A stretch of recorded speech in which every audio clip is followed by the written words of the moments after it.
എബ്രായർക്ക് എഴുതിയ ലേഖനം 2-ാം അധ്യായം 3-4 തിരുവചനങ്ങൾ.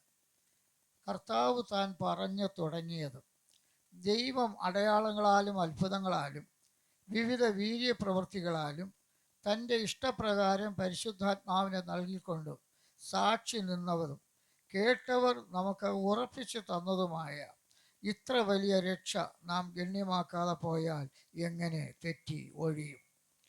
ദൈവനാമം മഹത്വപ്പെടുമാറാകട്ടെ. വളരെ അനുഗ്രഹീതമായിട്ടുള്ള ഒരു ദൈവവചനമാണ് ഇവിടെ വായിച്ച് കേൾക്കുവാനായിട്ടിടയായി തീർന്നത്. നാം വായിച്ച് ആ വചനം നിർത്തിയത് ഇങ്ങനെയാണ്: ഇത്ര വലിയ രക്ഷയെ നാം ഗണ്യമാക്കാതെ പോയാൽ എങ്ങനെ തെറ്റി ഒഴിയും? ഈ വിശുദ്ധ ബൈബിളിൽ പഴയ നിയമമെന്നും പുതിയ നിയമമെന്നും രണ്ടായിട്ട് തിരിച്ചിരിക്കുന്നതായിട്ട് നമുക്കറിയാം. പഴയ നിയമത്തിൽ ദൈവം ഇസ്രായേൽ ജനത്തോട് ചെയ്തതായിട്ടുള്ള ഉടമ്പടിയെക്കുറിച്ചും അതുപോലെ മനുഷ്യൻ്റെ സൃഷ്ടിപ്പിനെ കുറിച്ചും മനുഷ്യൻ പാപത്തിൽ വീണുപോയതിനെ കുറിച്ചൊക്കെയുള്ള അനേക കാര്യങ്ങളാണ് പഴയ നിയമത്തിൽ രേഖപ്പെടുത്തിയിരിക്കുന്നത്. പഴയ നിയമത്തിൻ്റെ ഒടുവിലത്തെ ഭാഗങ്ങളിലേക്ക് വരുമ്പോൾ മനുഷ്യവർഗത്തെ രക്ഷിക്കുന്നതിനായിട്ട് ദൈവം ഒരു വലിയ രക്ഷാപദ്ധതി തയ്യാറാക്കുന്നതായിട്ട് പഴയ നിയമ പ്രവചന പുസ്തകങ്ങൾ വായിച്ചാൽ നമുക്ക് മനസ്സിലാകും. എന്തുകൊണ്ടാണ് ദൈവം അങ്ങനെ സൃഷ്ടിക്കുവാനിടയായത്? നമുക്കറിയാം, ലോകത്തിലെ സകല മനുഷ്യരും നാം എല്ലാവരും തന്നെ ദൈവത്തിൻ്റെ സൃഷ്ടികളാണ്.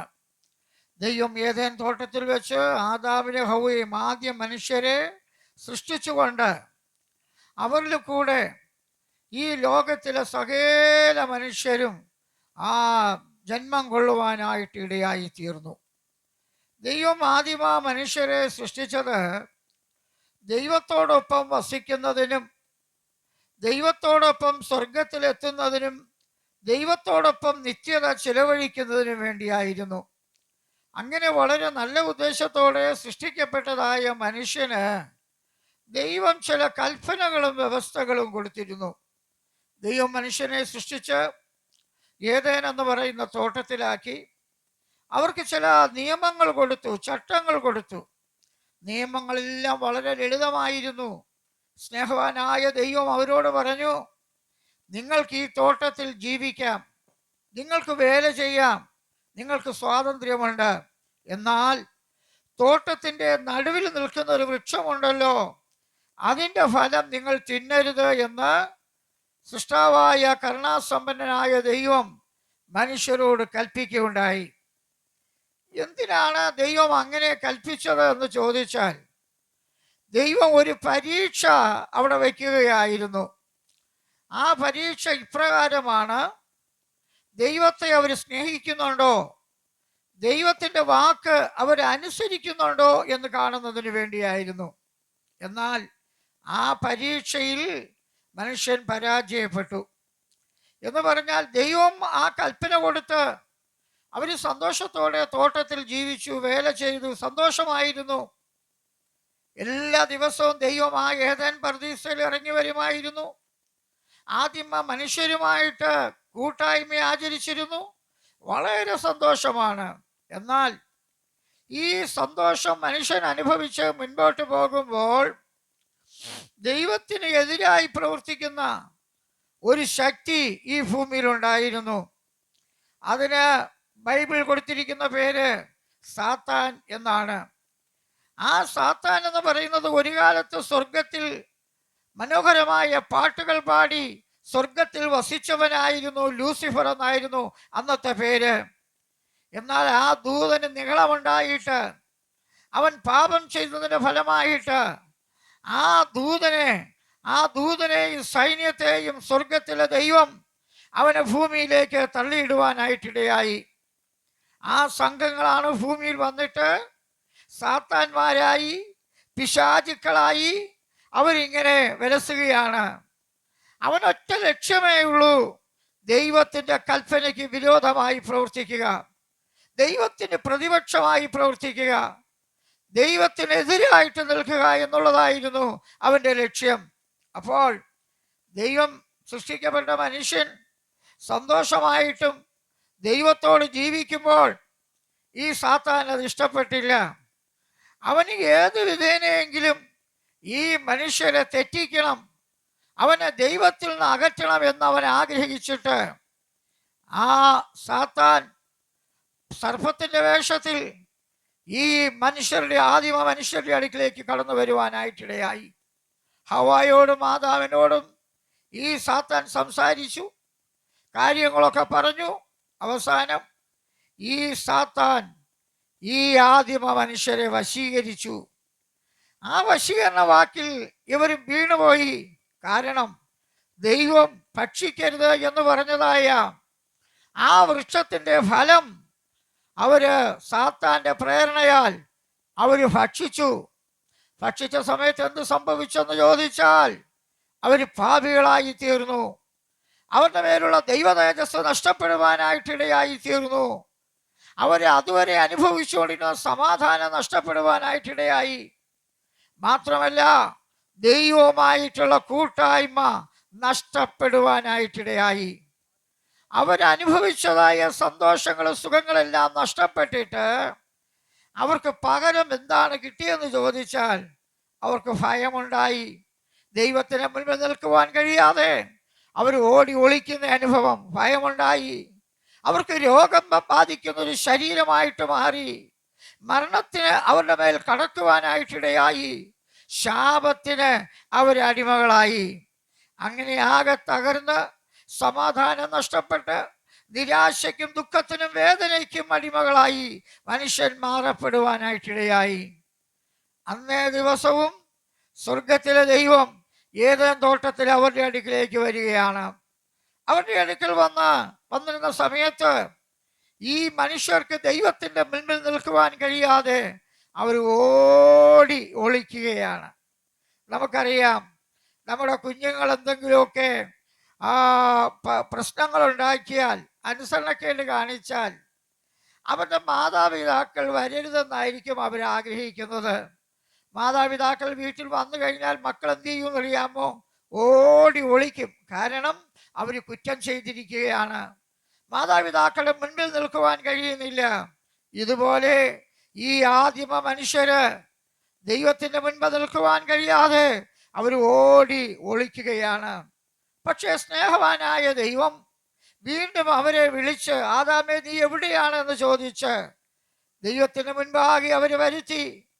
അവർ ചെയ്തതായ തെറ്റിനെ കുറിച്ച് ബോധ്യപ്പെടുത്തി. പക്ഷേ ദൈവം നീതിമാനായതുകൊണ്ട് ശിക്ഷയുണ്ട്. അതിൻ്റെ ഫലമായിട്ട് അവരെ ഏതേൻ തോട്ടത്തിൽ നിന്ന് അവരെ പുറത്താക്കുവാനായിട്ടിടയായി. മാത്രമല്ല, ദൈവം അവർക്ക് ചില നിബന്ധനകൾ അവർക്ക് കൊടുത്തു. ലോകത്തിൽ നിങ്ങൾ വേർപ്പോടെ ഭക്ഷിക്കും, അധ്വാനിക്കേണ്ടി വരും. സ്ത്രീയോട് പറഞ്ഞു, വേദനയോടുകൂടി നീ പ്രസവിക്കും. ഇങ്ങനെയുള്ളതായിട്ടുള്ള ചില ശാപവാക്കുകൾ ദൈവം അവരോട് പറയുവാനായിട്ടിടയായി.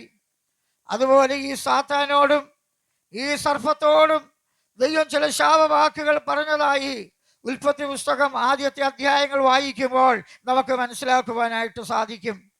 പ്രിയപ്പെട്ടവരെ, അവർ ഏതേൻ തോട്ടത്തിൽ നിന്ന് പുറത്തായി അവർ ജീവിക്കുകയാണ്. അപ്പോൾ എന്താണ് സംഭവിച്ചത്? ഇവർ ദൈവത്തോട് അനുസരണക്കേട് കാണിച്ചതിൻ്റെ ഫലമായിട്ട് ഇവർ പാപികളായിട്ട് തീരുവാനായിട്ടിടയായി. പാപം എന്നാൽ എന്ത് എന്ന് ചോദിച്ചാൽ അതിൻ്റെ മറുപടി ചെയ്യേണ്ട കാര്യങ്ങൾ ചെയ്യാതിരിക്കുന്നതും ചെയ്യാൻ പാടില്ലാത്ത കാര്യങ്ങൾ ചെയ്യുന്നതുമാണ് പാപം. ദൈവത്തോട് അവർ അനുസരണക്കേട് കാണിച്ചപ്പോൾ അവർ പാപികളായിട്ട് തീർന്നു. പാപികളായിട്ട് തീർന്നപ്പോൾ സംഭവിച്ചതെന്താണ്? അവരുടെ സമാധാനം നഷ്ടപ്പെട്ടു, സന്തോഷം നഷ്ടപ്പെട്ടു. ദുഃഖവും രോഗവും വേദനയും നിരാശയും ഒക്കെ അവരുടെ ശരീരത്തിൽ അവരുടെ മേൽ വ്യാപരിക്കുവാനായിട്ടിടയായി. അപ്പോൾ ഈ പാപിയായ മനുഷ്യന് ഒരിക്കലും സ്വർഗരാജ്യത്തിൽ പ്രവേശിക്കുവാൻ കഴിയുകയില്ല. അപ്പോൾ ഈ പാപിയായ മനുഷ്യനെ രക്ഷിക്കുന്നതിനായി ദൈവം ചില രക്ഷാപദ്ധതികൾ തയ്യാറാക്കി. ദൈവം തയ്യാറാക്കിയതായ രക്ഷാപദ്ധതി, ദൈവം അവർക്ക് മനസാക്ഷി പ്രമാണം കൊടുത്തു. ദൈവം അവർക്ക് ന്യായപ്രമാണത്തെ കൊടുത്തു. ന്യായപ്രമാണത്തിലൂടെ പുരോഹിതന്മാരെ കൊടുത്തു. പക്ഷെ യാഗങ്ങൾ കൊടുത്തു.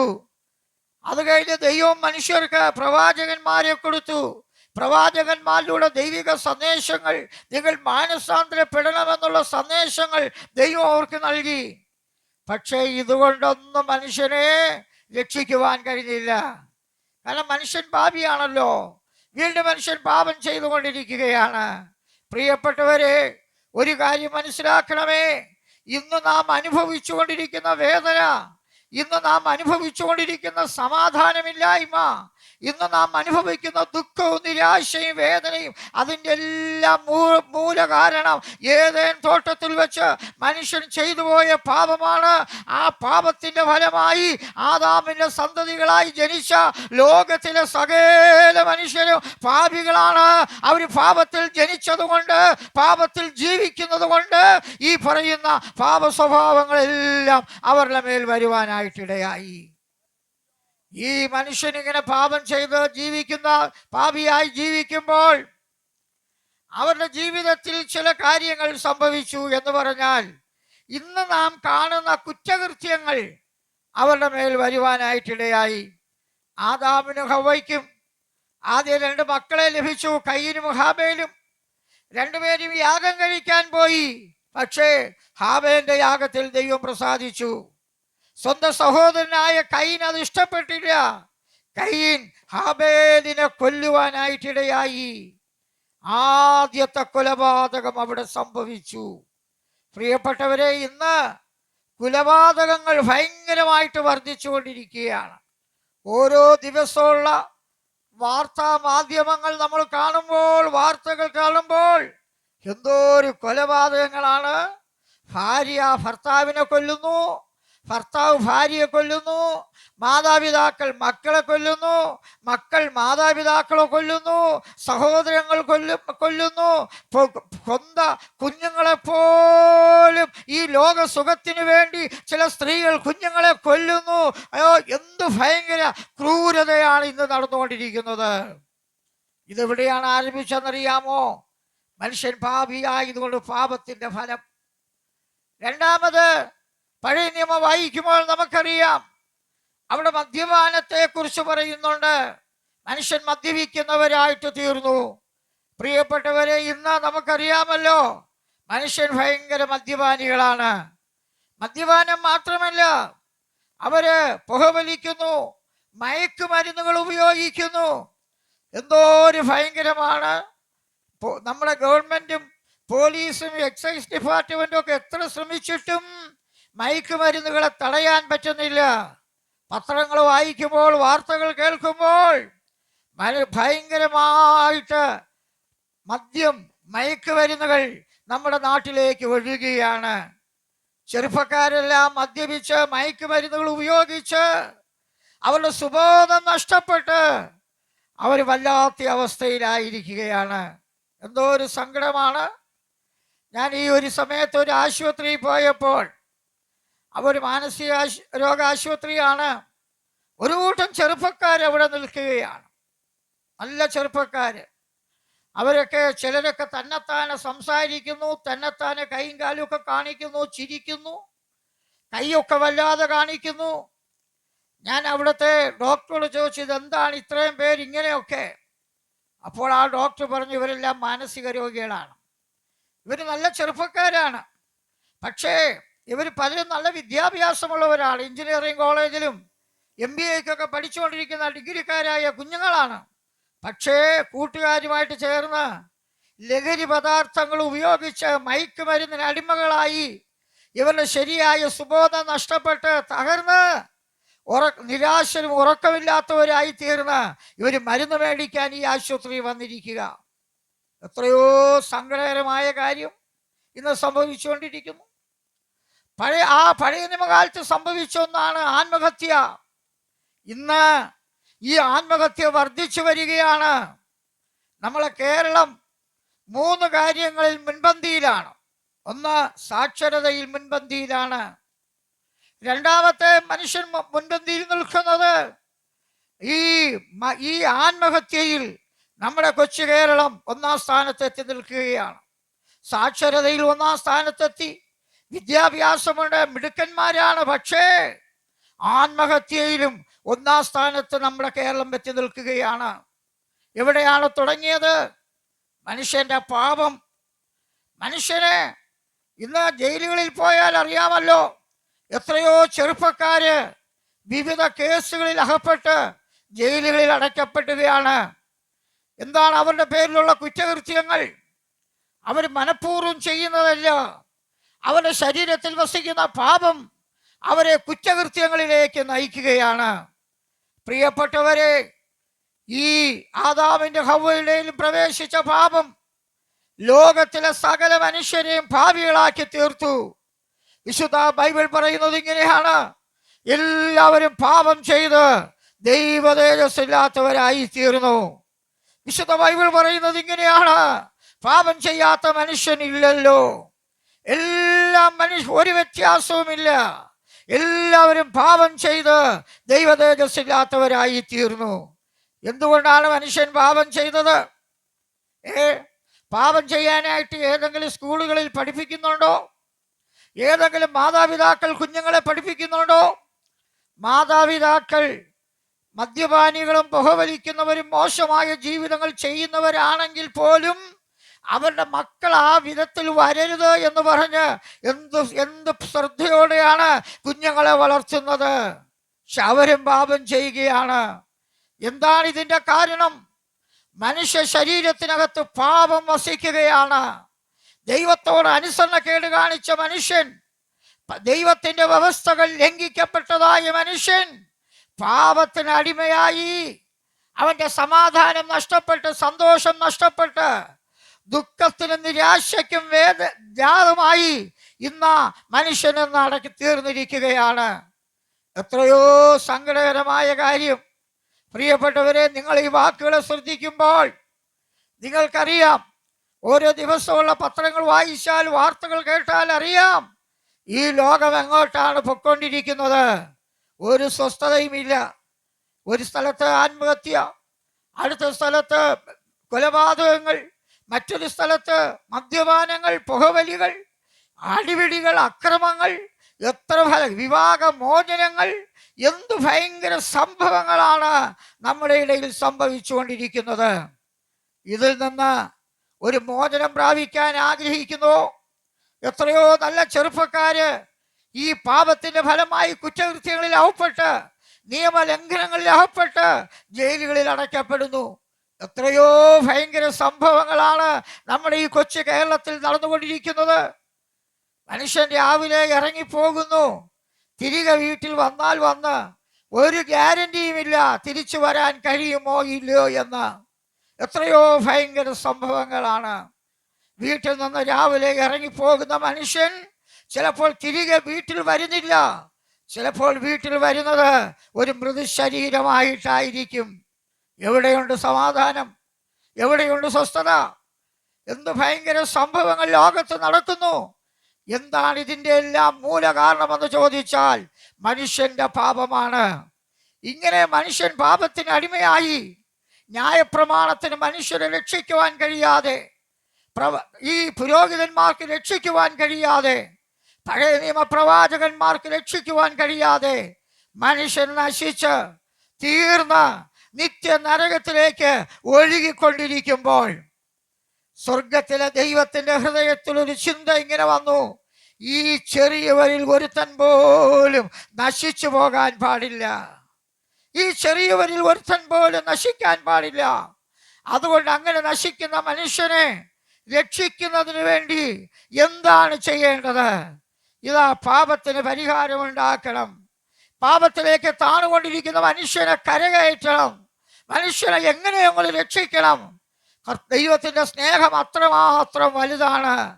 ആ ദൈവത്തിന്റെ സ്നേഹത്തിന്റെ നിമിത്തമായിട്ട് നശിച്ചുപോയ, തകർന്നുകൊണ്ടിരിക്കുന്ന, നരകത്തിലേക്ക് ഒഴുകിക്കൊണ്ടിരിക്കുന്ന, നരകത്തിന് അവകാശിയായിരിക്കുന്ന, മദ്യപാനത്തിലും ലഹരിയിലും അടിമപ്പെട്ട് തകർന്ന് തരിപ്പണമായി ദാരിദ്ര്യം കൊണ്ട് വലഞ്ഞ് തിരിഞ്ഞ് പോയിക്കൊണ്ടിരിക്കുന്ന മനുഷ്യനെ രക്ഷിക്കുവാൻ സ്വർഗത്തിലെ ദൈവത്തിന് പ്രസാദം തോന്നി. ആ സ്വർഗത്തിലെ ദൈവത്തിന്റെ പ്രസാദം തോന്നിയത്, മനുഷ്യൻ ദൈവത്തിന്റെ സൃഷ്ടികളാണല്ലോ, ദൈവത്തിന് മിണ്ടാതിരിക്കാൻ കഴിഞ്ഞില്ല. ദൈവത്തിന്റെ മനസ്സലിവ് അത്ര വലുതായിരുന്നു. അതുകൊണ്ട് ദൈവം എന്ത് ചെയ്തു എന്നറിയാമോ? ഈ മനുഷ്യവർഗത്തെ രക്ഷിക്കുന്നതിന് വേണ്ടി ദൈവത്തിന്റെ ഏകജാതനായ പുത്രനായ യേശു ക്രിസ്തുവിനെ ഈ ലോകത്തിലേക്ക് അയക്കുവാനായിട്ട് തീരുമാനിച്ചു. അങ്ങനെ ദൈവം തീരുമാനിച്ചു കഴിഞ്ഞിട്ട് ഇതാ പ്രവാചകനിലൂടെ, യെശയ്യാ പ്രവാചകനിലൂടെ, മീഖാ പ്രവാചകനിലൂടെ, പഴയ നിയമ പ്രവാചകന്മാരിലൂടെ ലോകത്തോട് വിളിച്ചറിയിച്ചു, ഇതാ മനുഷ്യരെ രക്ഷിക്കുവാൻ ഒരു മശിഹ വരാൻ പോവുകയാണ്. ദൈവത്തിന് സ്തോത്രം. അങ്ങനെ ദൈവം പ്രവാചകന്മാരിലൂടെ അറിയിച്ച ആ മശിഹ നാം പുതിയ നിയമത്തിലേക്ക് കടന്നു വരുമ്പോൾ, മത്തായി സുവിശേഷത്തിലേക്ക് കടന്നു വരുമ്പോൾ, ആ മശിഹ ഇതാ ലോകത്തിലേക്ക് ഇറങ്ങി വരികയാണ്. യോഹന്നാൻ 3:16 ബൈബിളിലെ ഏറ്റവും പ്രധാനപ്പെട്ട തിരുവചനമാണല്ലോ. ആ വചനത്തിൽ പറയുന്നത് ഇങ്ങനെയാണ്: ദൈവത്തിന്റെ ഏകജാതനായ പുത്രനിൽ വിശ്വസിക്കുന്ന ഏവരും നശിച്ചു പോകാതിരിക്കേണ്ടതിന് ദൈവം തന്റെ പുത്രനായ യേശു ക്രിസ്തുവിനെ ഈ ലോകത്തിലേക്ക് അയച്ചു. പ്രിയപ്പെട്ടവരെ, ദൈവം അയച്ച ദൈവത്തിന്റെ ഏകജാതനായ പുത്രനായ യേശു ക്രിസ്തു ഇന്നേക്ക് 2000 വർഷങ്ങൾക്ക് മുൻപേ ബെത്ലഹേമിൽ കന്യക മറിയയിലൂടെ ജനിക്കുവാനായിട്ടിടയായി. പ്രിയപ്പെട്ടവരെ, ആ യേശു ക്രിസ്തു ലോകത്തിലേക്ക് കടന്നു വന്നു. യേശു ക്രിസ്തു ലോകത്തിലേക്ക് കടന്നു വന്നപ്പോൾ അവിടെ ഒരു വലിയൊരു മനോഹരമായൊരു ഗായക സംഘം സ്വർഗത്തിൽ പ്രത്യക്ഷനായി. ആ മനോഹരമായ ഗായക സംഘം ഒരു പാട്ട് പാടി. ആ പാട്ടിങ്ങനെയാണ്: അത്യുന്നതങ്ങളിൽ ദൈവത്തിന് മഹത്വം, ഭൂമിയിൽ ദൈവപ്രസാദമുള്ള മനുഷ്യർക്ക് സമാധാനം. യേശു ക്രിസ്തു ലോകത്തിലേക്ക് വന്നത് സമാധാനവുമായിട്ടാണ്, സമാധാന പ്രഭുവായിട്ടാണ് ലോകത്തിലേക്ക് വന്നത്. എന്തിനു വേണ്ടിയാണ്? മനുഷ്യൻ പാപം ചെയ്തപ്പോൾ മനുഷ്യന്റെ സമാധാനം നഷ്ടപ്പെട്ടു പോയല്ലോ. ആ നഷ്ടപ്പെട്ടു പോയ സമാധാനത്തെ ഇതാ തിരികെ തരുവാൻ ഒരു സമാധാന പ്രഭു ഈ ലോകത്തിലേക്ക് വന്നു. യേശു ക്രിസ്തുവിന് പല പേരുകൾ ബൈബിളിൽ കൊടുക്കുന്നുണ്ട്. അതിലെ ഒരു പേര് സമാധാന പ്രഭു എന്നാണ്. യെശയ്യാ പ്രവാചകന്റെ പുസ്തകത്തിൽ വായിക്കുന്നത് ഇങ്ങനെയാണ്: അതെ, നമുക്കൊരു ശിശു ജനിച്ചിരിക്കുന്നു, ഒരു മകൻ നൽകപ്പെട്ടിരിക്കുന്നു, ആധിപത്യം ആ ശിശുവിൻ്റെ മേലിരിക്കും. ആ ശിശു ഒരു അത്ഭുത മന്ത്രിയാണ്, അവൻ സമാധാന പ്രഭുവാണ് എന്നുള്ളതായിട്ടുള്ള വാക്കുകൾ നമുക്ക് ആ യെശയ്യാ പ്രവാചകന്റെ പുസ്തകത്തിൽ നിന്ന് കാണുവാൻ കഴിയും. ആ സമാധാന പ്രഭു ലോകത്തിൽ ജനിച്ചു കഴിഞ്ഞപ്പോൾ മാലാഖമാര് പാടിയതും അത് തന്നെയാണ്: അത്യുന്നതങ്ങളിൽ ദൈവത്തിന് മഹത്വം, ഭൂമിയിൽ ദൈവപ്രസാദമുള്ള മനുഷ്യർക്ക് സമാധാനം. യേശു സമാധാനം നൽകുന്നവനാണ്. യേശു സമാധാന പ്രഭുവാണ്. പ്രിയപ്പെട്ടവരെ, ആ യേശു ലോകത്തിൽ ജീവിച്ചു. 30-ാമത്തെ തിരുവയസ്സിൽ യോർദാൻ നദിയിൽ സ്നാനമേറ്റ് 3.5 വർഷക്കാലം ഈ യേശു തന്റെ ശുശ്രൂഷ ഈ ലോകത്തിൽ നിവർത്തിക്കുവാനായിട്ടിടയായി. എന്താണ് യേശു ചെയ്തത്? അനേക രോഗികളെ സൗഖ്യമാക്കി, കുരുടന്മാർക്ക് കാഴ്ച കൊടുത്തു, മുടന്തന്മാരെ നടക്കുമാറാക്കി, ചെകിടന്മാർക്ക് കേൾവി കൊടുത്തു, കുഷ്ഠരോഗികളെ ശുദ്ധരാക്കി. അങ്ങനെ യേശുവിൻ്റെ അടുക്കൽ ഏതെല്ലാം രോഗികൾ വന്നുവോ, ആരെല്ലാം സൗഖ്യം ആഗ്രഹിച്ചുവോ, അവർ ഏത് വ്യാധി പിടിച്ചവരാണെങ്കിലും യേശു അവർക്ക് സൗഖ്യം കൊടുക്കുവാനായിട്ടിടയായി. സമാധാനമില്ലാത്ത പല ആളുകളും യേശുവിൻ്റെ അടുക്കൽ വന്നു. യേശു അവർക്ക് സമാധാനം കൊടുത്തു. വിശക്കുന്ന അനേകം ആളുകൾ വന്നു. യേശു വിശക്കുന്നവർക്ക് അപ്പവും മീനും ആഹാരം കൊടുക്കുവാനായിട്ടിടയായി. യേശു ക്രിസ്തു കടലിലൂടെ സഞ്ചരിച്ചു. കാറ്റും കടലും ഒക്കെ ഇളകി മറിഞ്ഞപ്പോൾ യേശു അതിനെ ശാന്തമാക്കി. അനേക ഭൂതബാധിതം പിടിച്ചവർ യേശുവിൻ്റെ അടുക്കൽ വന്നു. യേശു ഭൂതങ്ങളെ പുറത്താക്കി. മരിച്ച പല ആളുകളും അവരുടെ വീട്ടിൽ യേശു ചെന്നു. മരിച്ചവരെ ചിലർ യേശുവിൻ്റെ അടുക്കൽ കൊണ്ടുവന്നു. ആ മരിച്ചവർക്ക് യേശു ജീവൻ കൊടുക്കുവാനായിട്ടിടയായി. പ്രിയപ്പെട്ടവരെ, യേശുവിൻ്റെ ജീവിതത്തിൽ, യേശുവിൻ്റെ ശുശ്രൂഷയിൽ യേശു രോഗികളെ സൗഖ്യമാക്കുന്നവനാണെന്നും ഭൂതങ്ങളെ പുറത്താക്കുന്നവനാണെന്നും മരിച്ചവരെ ഉയർപ്പിക്കുന്നവനാണെന്നും യേശു ക്രിസ്തുവിന് പ്രകൃതിയിന്മേൽ അധികാരമുണ്ടെന്ന് ഈ ലോകത്തിന് വിളമ്പി. യേശുവിൻ്റെ പ്രവൃത്തിയിലൂടെ, യേശുവിൻ്റെ ജീവിതത്തിലൂടെ യേശു ഒരു രക്ഷകനാണെന്നും യേശു സമാധാനം നൽകുന്നവനാണെന്നും യേശു രോഗികളുടെ പരമ വൈദ്യനാണെന്നും യേശു സാക്ഷാൽ ദൈവപുത്രനാണെന്നും ലോകത്തിന് വിളിച്ചറിയിക്കുവാനായിട്ടിടയായി. പ്രിയപ്പെട്ടവരെ, അവസാനം എന്താണ് സംഭവിച്ചതെന്നറിയാമോ? യേശു എന്തിനാണ് ലോകത്തിലേക്ക് വന്നത്? എല്ലാ കാലവും ഇത് ചെയ്തുകൊണ്ടിരിക്കാനല്ല. ഇനി യേശു മനുഷ്യവർഗത്തിൻ്റെ പാപത്തിന് വേണ്ടി മരിക്കാനും കൂടെയാണ്. എന്ന് പറഞ്ഞാൽ ഏദൻ തോട്ടത്തിൽ വെച്ച് മനുഷ്യൻ ചെയ്തു പോയ പാപത്തിന് പരിഹാരമുണ്ടാക്കുന്നതിന് വേണ്ടി ആ പാപത്തെല്ലാം ഏറ്റെടുത്തുകൊണ്ട് യേശു ഇതാ ക്രൂശിൽ മരിക്കുവാൻ പോവുകയാണ്. ചുമ്മാ പിടിച്ചുകൊണ്ട് വന്ന് യേശുവിനെ ക്രൂശിക്കുകയല്ലായിരുന്നു. യേശു ഈ അത്ഭുതങ്ങളും അടയാളങ്ങളും ചെയ്ത് മുൻപോട്ട് പോകുമ്പോൾ അന്നത്തെ മതപുരോഹിതന്മാർ, ന്യായശാസ്ത്രിമാർ, കപടഭക്തിക്കാർക്കൊന്നും യേശുവിൻ്റെ പ്രവർത്തനം ഇഷ്ടപ്പെട്ടില്ല. യേശുവിൻ്റെ പ്രവർത്തനത്തിൽ അസൂയ ഉണ്ടായി. യേശു ക്രിസ്തുവിൻ്റെ പ്രവൃത്തികളിൽ അവർക്ക് കോപമുണ്ടായി. എന്തുകൊണ്ടാണ് അങ്ങനെ ഉണ്ടായെന്നറിയാമോ? ഈ ജനം മുഴുവൻ യേശുവിൻ്റെ പിന്നാലെ പോവുകയാണ്. യേശു ചെയ്യുന്നത് പോലെ ഒരു കാര്യങ്ങളും ഈ മതപുരോഹിതന്മാർക്കും കൂട്ടർക്കും ചെയ്യാൻ കഴിയുന്നില്ല. അതുകൊണ്ട് യേശുവിനെതിരായിട്ട് അവര് പല അപവാദങ്ങൾ പറഞ്ഞു. അതൊന്നും ഏറ്റില്ല. യേശുവിനെതിരായിട്ട് പല കള്ളങ്ങൾ പറഞ്ഞു നോക്കി. അതൊന്നും ഫലിച്ചില്ല. അവസാനം അവർ യേശുവിനെതിരായി കള്ളപ്പരാതികൾ എഴുതി അന്നത്തെ ഭരണകർത്താക്കന്മാരുടെ കയ്യിൽ യേശുവിനെതിരായിട്ട് അവര് കേസുകൾ കൊടുക്കുവാനായിട്ടിടയായി. കള്ളസാക്ഷികളെ കൊടുത്തു. അന്നത്തെ ഭരണാധികാരികൾ യേശുവിനെ, പീലാത്തോസ് പോലെയുള്ള ഭരണാധികാരികൾ യേശുവിനെ വിസ്തരിക്കുവാനായിട്ട് വിധിച്ചു. പ്രിയപ്പെട്ടവരെ, യേശുവിനെ വിസ്തരിച്ചിട്ട് യേശുവിൻ്റെ മേൽ യാതൊരു കുറ്റവും കാണുവാൻ ആർക്കും സാധിച്ചില്ല. യേശുവിനെ വിസ്തരിച്ച കോടതികൾ 5 കോടതികളിൽ 6 പ്രാവശ്യം വിസ്തരിച്ച കോടതികളിൽ നിന്ന് യേശുവിന് അനുകൂലമായ വിധിയാണ് വന്നത്. കാരണം യേശുവിനെ വിസ്തരിച്ചപ്പോൾ യേശു കുറ്റമില്ലാത്തവനാണ്, യേശു നീതിമാനാണ്, ഇവനിൽ ഒരു കുറ്റവും കാണുന്നില്ല എന്ന് 5 കോടതികൾ 6 പ്രാവശ്യം വിസ്തരിച്ചിട്ടും യേശുവിൽ യാതൊരു കുറ്റവും കാണുവാൻ കഴിഞ്ഞില്ല. പ്രിയപ്പെട്ടവരെ, ഞങ്ങൾ പ്രസംഗിക്കുന്ന, ഉയർത്തി കാണിക്കുന്ന യേശു പരിശുദ്ധനാണ്, നിത്യനാണ്, ലോകരക്ഷിതാവാണ്. യേശുവിൻ്റെ എതിരാളികൾക്ക് പോലും യേശുവിൽ യാതൊരു കുറ്റവും കാണാൻ കഴിഞ്ഞില്ല. യേശു നിസ്തുല്യനാണ്, യേശു അദൃശ്യനാണ്, യേശു വലിയവനാണ് എന്നുള്ള സത്യങ്ങളാണ് അവർക്ക് മനസ്സിലാക്കുവാൻ കഴിഞ്ഞത്. അന്നത്തെ കോടതികൾ വെറുതെ വിടുവാൻ ആഗ്രഹിച്ചിട്ടും ഇന്നത്തെ പോലെ എഴുതപ്പെട്ട നിയമങ്ങളല്ലല്ലോ അന്ന്. അന്നത്തെ മതപുരോഹിതന്മാരും ആളുകളും ഒരുമിച്ച് പറഞ്ഞു, യേശുവിനെ ക്രൂശിക്കണം, യേശുവിനെ ഞങ്ങൾക്ക് വേണ്ട.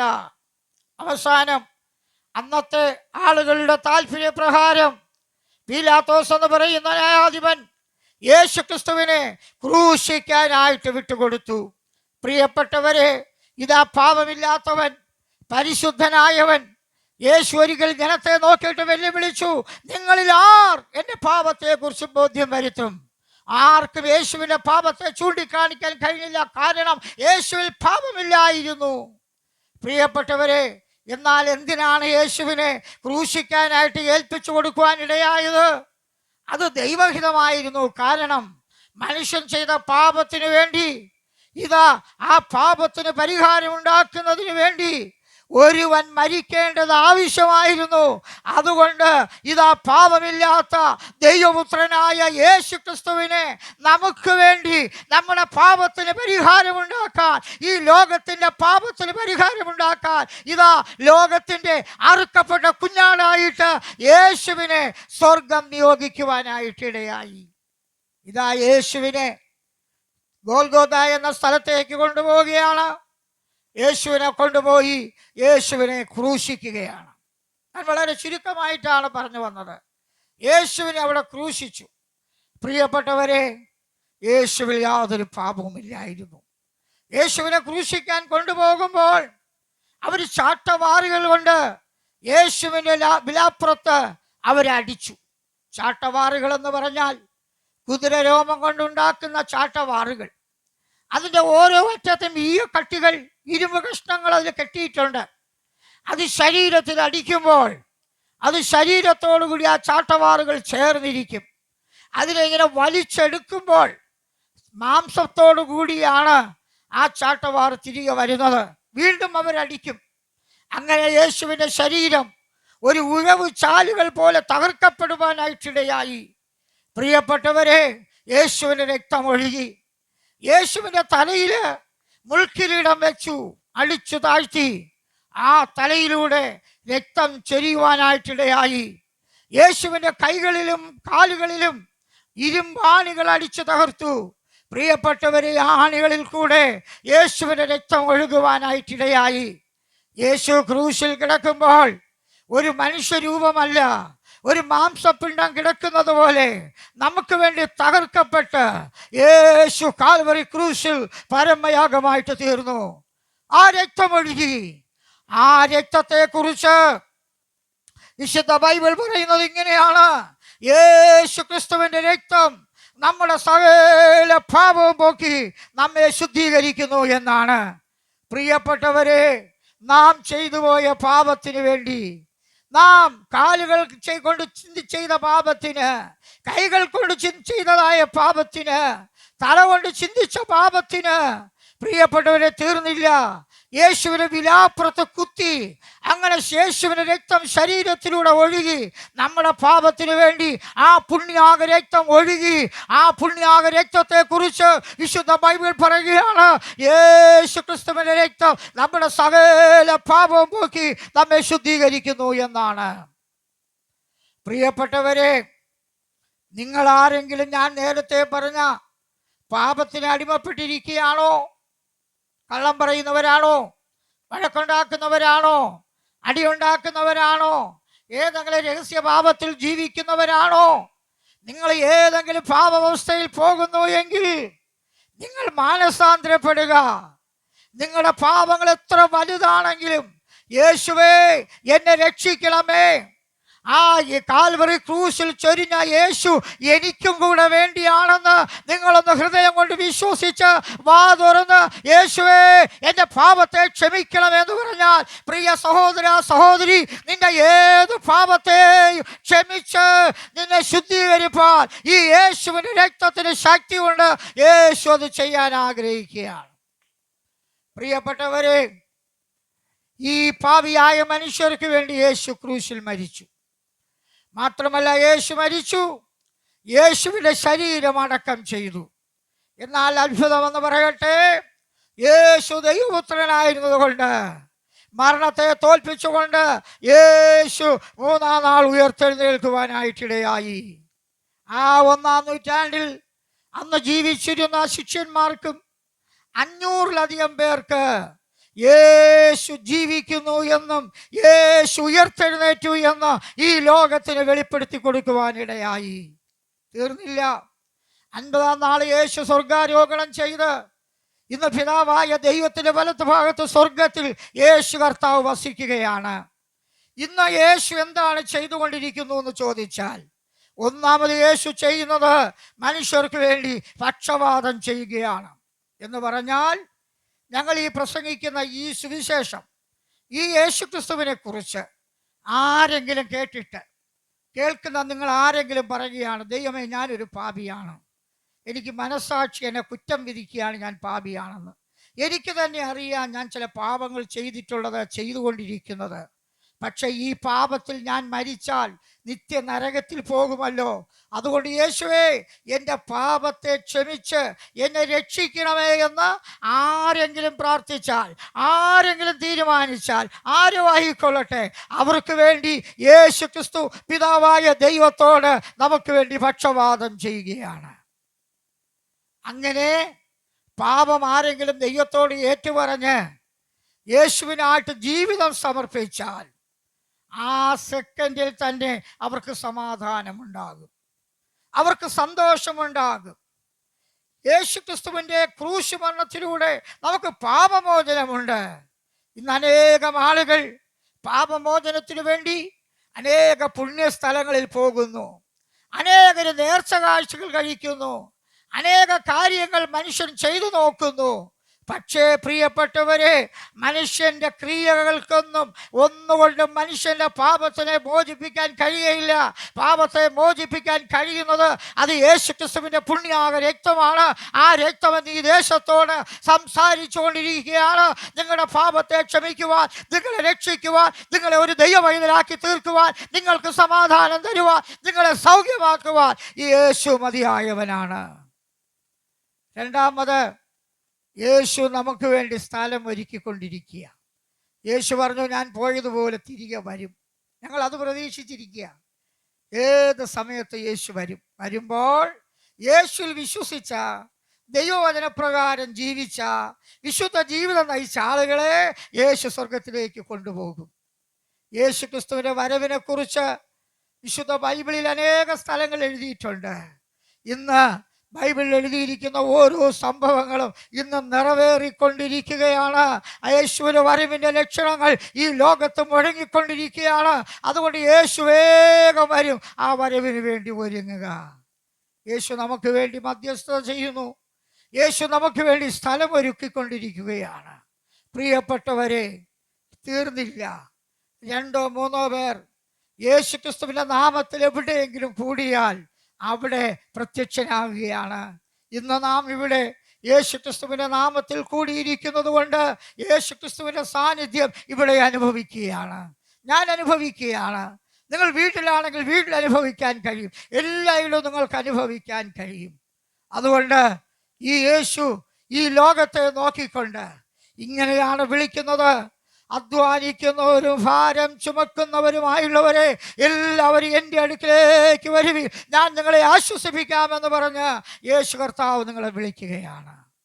നിങ്ങൾക്ക് താല്പര്യമുണ്ടോ? ഇതൊരു മതം മാറ്റമല്ല, നമ്മുടെ ജീവിതത്തിലുണ്ടാകുന്ന മാറ്റം, സ്വർഗത്തിലേക്കുള്ള വഴി. അതുകൊണ്ട് യേശുവിൽ കൂടെ ലഭിച്ചതായ ഈ വലിയ രക്ഷയെക്കുറിച്ച് ബൈബിളിൽ എഴുതി വരുമ്പോൾ, എബ്രായ ലേഖനത്തിൽ വരുമ്പോൾ എഴുതുകയാണ്, ഇത്ര വലിയ രക്ഷ. രക്ഷ എന്ന വാക്കിന്റെ അർത്ഥം എന്താണ്? അതിന്റെ നിർവചനം എന്താണെന്നറിയാമോ? രക്ഷ എന്ന് പറഞ്ഞാൽ ശിക്ഷയിൽ നിന്നുള്ള വിടുതൽ. നമുക്ക് ആ വിടുതൽ തരാൻ ആഗ്രഹിക്കുക. അത് ഏത് രക്ഷയിൽ നിന്ന്, ഏത് ശിക്ഷയിൽ നിന്നാണ് വിടുതൽ കിട്ടുന്നത്? ഞാൻ ഓർക്കാറുണ്ട്, ഞാൻ മുൻപൊരിക്കൽ ഒരു ചർച്ചിൻ്റെ പാസ്റ്ററായിട്ടിരിക്കുമ്പോൾ ഒരു വീട് സന്ദർശിക്കാനായിട്ട് പോയി. അന്ന് SSLCയുടെ പരീക്ഷ തീരുന്ന ദിവസമായിരുന്നു. അവിടെ ഞങ്ങളിങ്ങനെ സംസാരിച്ചുകൊണ്ടിരിക്കുമ്പോൾ ആ വീട്ടിലെ മകൻ ബാഗെല്ലാം കൂടെ കൊണ്ടുവന്ന്, അവൻ പരീക്ഷ എഴുതിയിട്ട് വന്നതാ, വെളിയിൽ നിന്നുകൊണ്ട് ഈ ബാഗ് എടുത്ത് വീട്ടിലെ മുറ്റത്തോട്ട് എറിഞ്ഞിട്ട് പറഞ്ഞു, ഓ രക്ഷപ്പെട്ടു. എന്നിട്ട് അവൻ അങ്ങ് ഓടി അവൻ്റെ കൂട്ടുകാരെ കൂടെ. അവരുടെ മാതാപിതാക്കളോട് ചോദിച്ചു, എന്തുവാ പയ്യനിങ്ങനെ? അവർ പറഞ്ഞു, അവന് പഠിക്കാൻ ഒട്ടും താല്പര്യമില്ലായിരുന്നു. അതുകൊണ്ട് വീട്ടുകാർ പറഞ്ഞു, നീ 10ാം ക്ലാസ് വരെ എങ്കിലും ഒന്ന് പഠിക്കണമെന്ന്. അതുകൊണ്ട് നിർബന്ധിച്ചവരെ വിട്ടതാ. ഇന്ന് 10ാം ക്ലാസ്സിലെ പരീക്ഷ കഴിഞ്ഞു. അതാ പറഞ്ഞത് രക്ഷപ്പെട്ടെന്ന്. കാരണം ഇനി പഠിക്കാൻ പോകുന്നില്ല, പഠിത്തം കഴിഞ്ഞല്ലോ. ഇങ്ങനെ കുട്ടികൾ പറയാറുണ്ട്.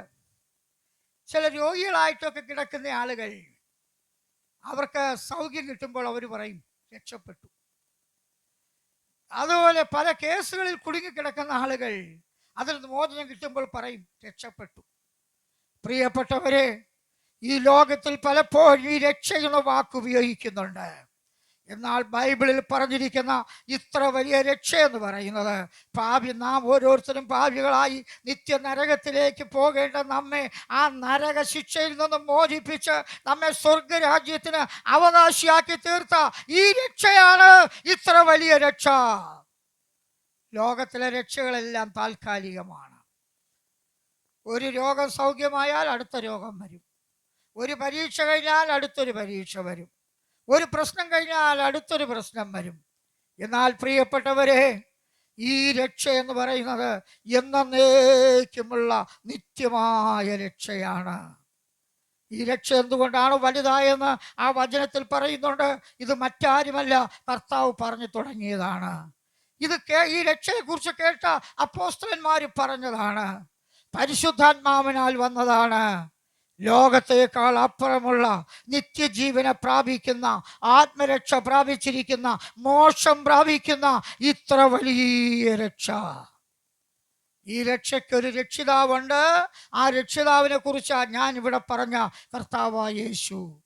അതുകൊണ്ട് വിശുദ്ധ ബൈബിൾ പറയുന്നത് ഇങ്ങനെയാണ്: മറ്റൊരു വലിയ രക്ഷയില്ല. നാം രക്ഷിക്കപ്പെടുവാൻ ആകാശത്തിന് കീഴിൽ മനുഷ്യന് നൽകപ്പെട്ട വേറെ ഒരു നാമവുമില്ല. ഒരേ ഒരു നാമം, അത് യേശു ക്രിസ്തുവിൻ്റെ നാമമാണ്. യേശുവിൻ്റെ നാമത്തെ വിളിച്ചപേക്ഷിക്കുന്ന ഏവനും രക്ഷിക്കപ്പെടുമെന്നാണ് വിശുദ്ധ ബൈബിൾ പറയുന്നത്. വീണ്ടും വിശുദ്ധ ബൈബിൾ പറയുന്നത് ഇങ്ങനെയാണ്: കർത്താവായ യേശുവിൽ വിശ്വസിക്കുക, എന്നാൽ നീയും നിന്റെ കുടുംബവും രക്ഷ പ്രാപിക്കുവാനിടയാകും. നമുക്ക് രക്ഷ പ്രാപിക്കാനുള്ള ഏക മാർഗം, പ്രിയപ്പെട്ടവരെ, നിങ്ങൾ ഏത് സഭാ വിഭാഗത്തിൽ ഉൾപ്പെടുന്നവരാണെങ്കിലും, ഏത് മതവിഭാഗത്തിൽ ഉൾപ്പെടുന്നവരാണെങ്കിലും, ഒരു ദിവസം നാം മരിക്കും. ഒരു ദിവസം നാം മരണത്തിലൂടെ കടന്നു പോകും. ആ മരണത്തിലൂടെ കടന്നു പോകുമ്പോൾ നാം എങ്ങോട്ടാണ് പോകുന്നത്? നമുക്ക് രണ്ട് സ്ഥലമേ ഉള്ളൂ: ഒന്നുകിൽ സ്വർഗം, അല്ലെങ്കിൽ നിത്യനരകം.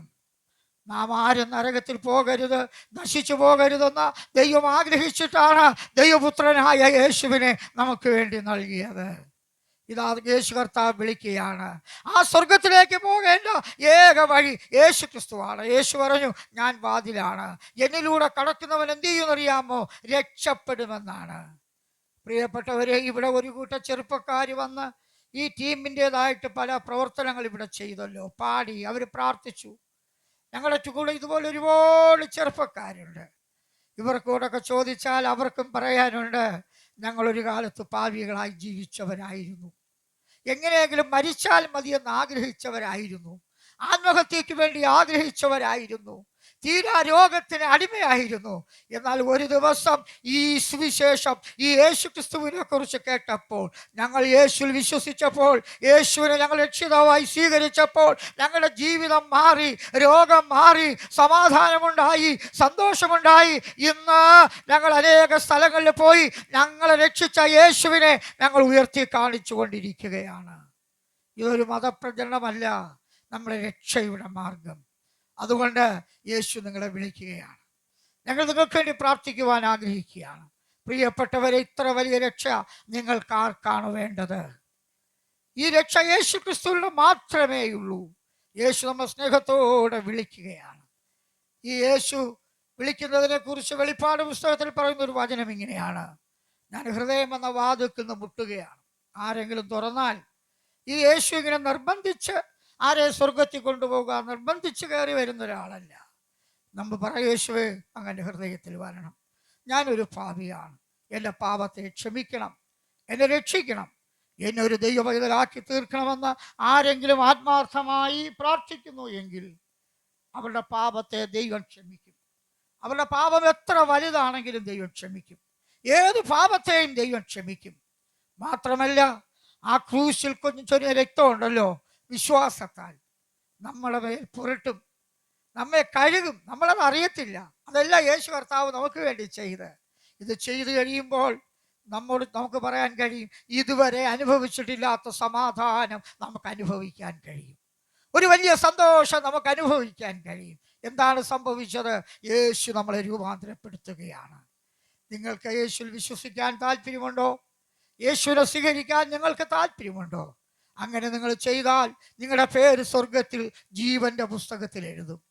നിങ്ങളെ ഒരു ദൈവപൈതലാക്കി തീർക്കും. നാം എന്ന് മരിച്ചാലും യേശു ക്രിസ്തു എപ്പോൾ വന്നാലും നമുക്ക് കർത്താവിനോടുകൂടെ സ്വർഗത്തിൽ നിത്യത മുഴുവനും ചെലവഴിക്കാൻ കഴിയും. അതുകൊണ്ട് യേശു ക്രിസ്തു പാപികളെ രക്ഷിക്കുന്നു, യേശു ക്രിസ്തു രോഗികളെ സൗഖ്യമാക്കുന്നു, യേശു ക്രിസ്തു സമാധാനം നൽകുന്നു, യേശു ക്രിസ്തു നിത്യജീവൻ, ആത്മരക്ഷ തരുന്നു. ആ യേശു നിങ്ങളെ വിളിക്കുകയാണ്. നിങ്ങൾക്ക് യേശുവിനായിട്ട് ജീവിതം കൊടുക്കാൻ താല്പര്യമുണ്ടോ? യേശുവിനെ സ്വീകരിക്കാൻ താല്പര്യമുണ്ടോ? ഒരു നിർബന്ധവുമില്ല. സ്വമനസ്സാലെ നിങ്ങളുടെ ഹൃദയത്തിലേക്ക്, ഇതുവരെ നിങ്ങൾ രക്ഷിക്കപ്പെട്ടു, ഇതുവരെ നിങ്ങൾ യേശുവിനെ സ്വീകരിച്ചിട്ടില്ല. നിങ്ങൾ സ്വീകരിച്ചാൽ ബൈബിൾ പറയുന്നത് നിങ്ങളൊരു മാനസാന്തരപ്പെട്ട വ്യക്തിയാകുകയാണ്. ഇതുവരെ നാം നമ്മുടെ സ്വന്തം ഇഷ്ടപ്രകാരം ജീവിച്ചെങ്കിൽ ഇനി ദൈവത്തിൻ്റെ ഇഷ്ടം അന്വേഷിക്കുക. വിശുദ്ധ ബൈബിള് വാങ്ങിച്ചു വായിക്കുക. ബൈബിളിൽ പ്രധാനമായിട്ട് പുതിയ നിയമം എന്ന് പറയുന്ന ഭാഗം നമ്മൾ അനുസരിക്കേണ്ടതാണ്. അത് തുറന്ന് വായിക്കുക. നമ്മൾ എങ്ങനെയൊക്കെയാണ് ആത്മീയ ജീവിതം നയിക്കേണ്ടത്, എങ്ങനെയൊക്കെയാണ് മുൻപോട്ട് പോകേണ്ടത് എന്നുള്ളത് ആ പുതിയ നിയമത്തിൽ രേഖപ്പെടുത്തിയിട്ടുണ്ട്. അത് സ്വന്തമാക്കുക, അത് വായിക്കുക, നിങ്ങളുടെ ജീവിതം കർത്താവിനായിട്ട് കൊടുക്കുക.